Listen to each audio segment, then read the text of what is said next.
Hello and welcome back to the JB&M Sports Fanatic channel. Thank you for joining for this video, as this will be more of a continuation upon my last video where I briefly discussed some rules that were being proposed. And here you have it, less than a couple minutes after I finished my video. A bunch of news have been coming in terms of a lot of the stuff that's been ran by the competition committee that's been approved, or either they plan on testing out in the preseason to see how that would work later on. And so I went ahead and grab a couple of these to discuss, and we'll go right into that right now. So we'll start off with the biggest one that's immediately been approved is the rule proposed for loosening jersey number restrictions.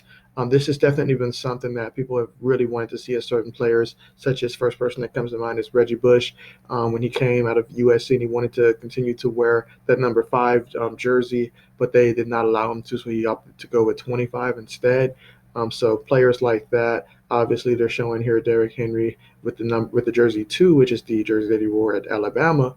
So definitely this would have drastically changed the numbers that we're used to seeing on a regular basis today, especially at the receiver position. Would have seen a lot more receivers out there. Well, some receivers out there in like single digits. So this would have drastically changed the landscape in terms of how the jerseys that we probably wear today would look.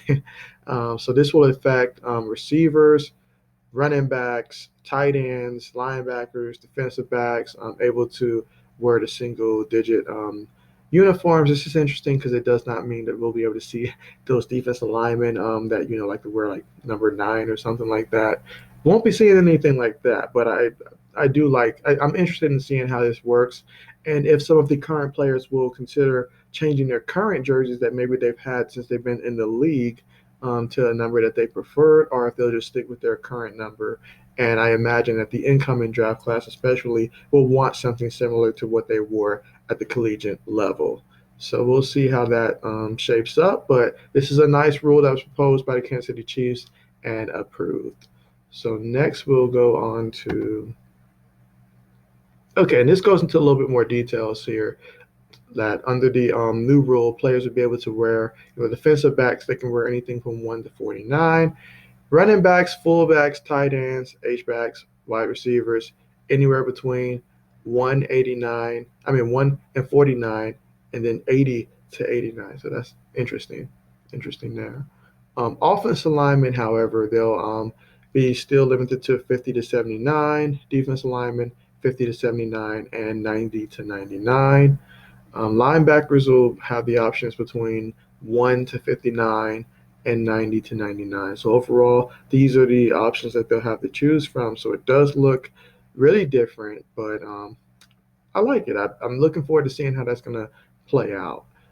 It's going to be a little weird, though, if you see a receiver out there wearing like 49, 44, or something like that. But we'll see how that plays out for sure. And then we'll go to, let's see here.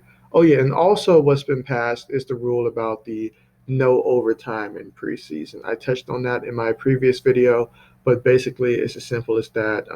The 3 preseason games that we have, not only are we short a preseason game now, but we're going to make sure that it does not go beyond the 4 quarters. So we're going to see a lot more ties, I imagine, in the preseason.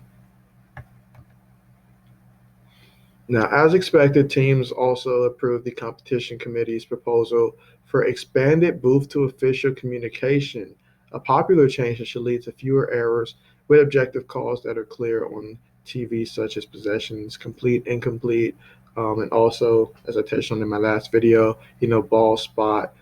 Really, what we don't want is stuff that costs teams games, like what we saw with the Saints and the Rams years back.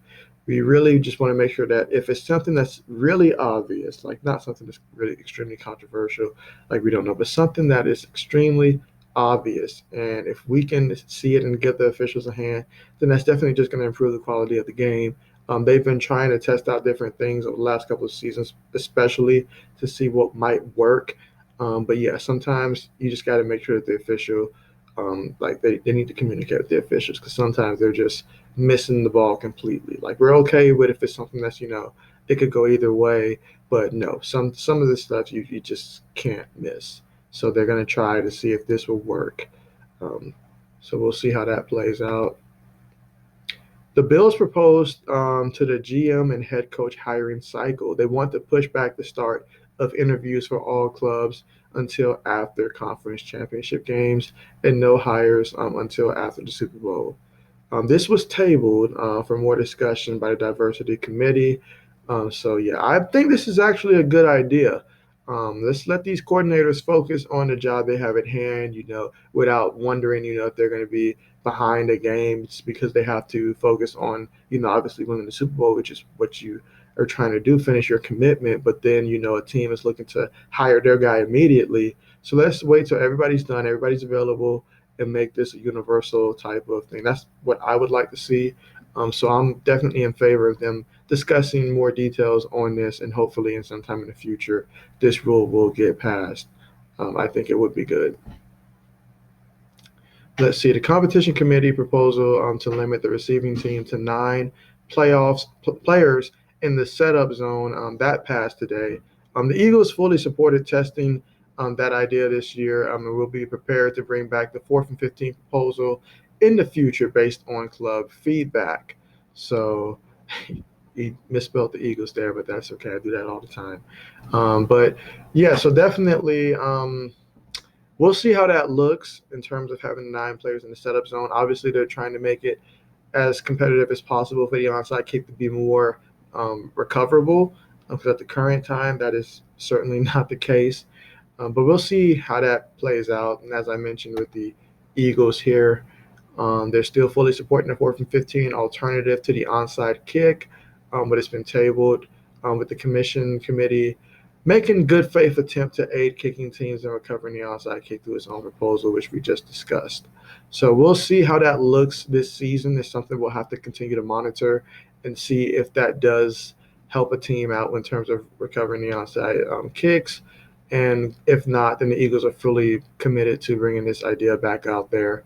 And I'm sure that teams like the Chiefs would definitely be on board with this. The Eagles have been very involved in this process. So has the teams like the Bills, the Chiefs, in terms of creating some change that will hopefully help improve the game moving forward.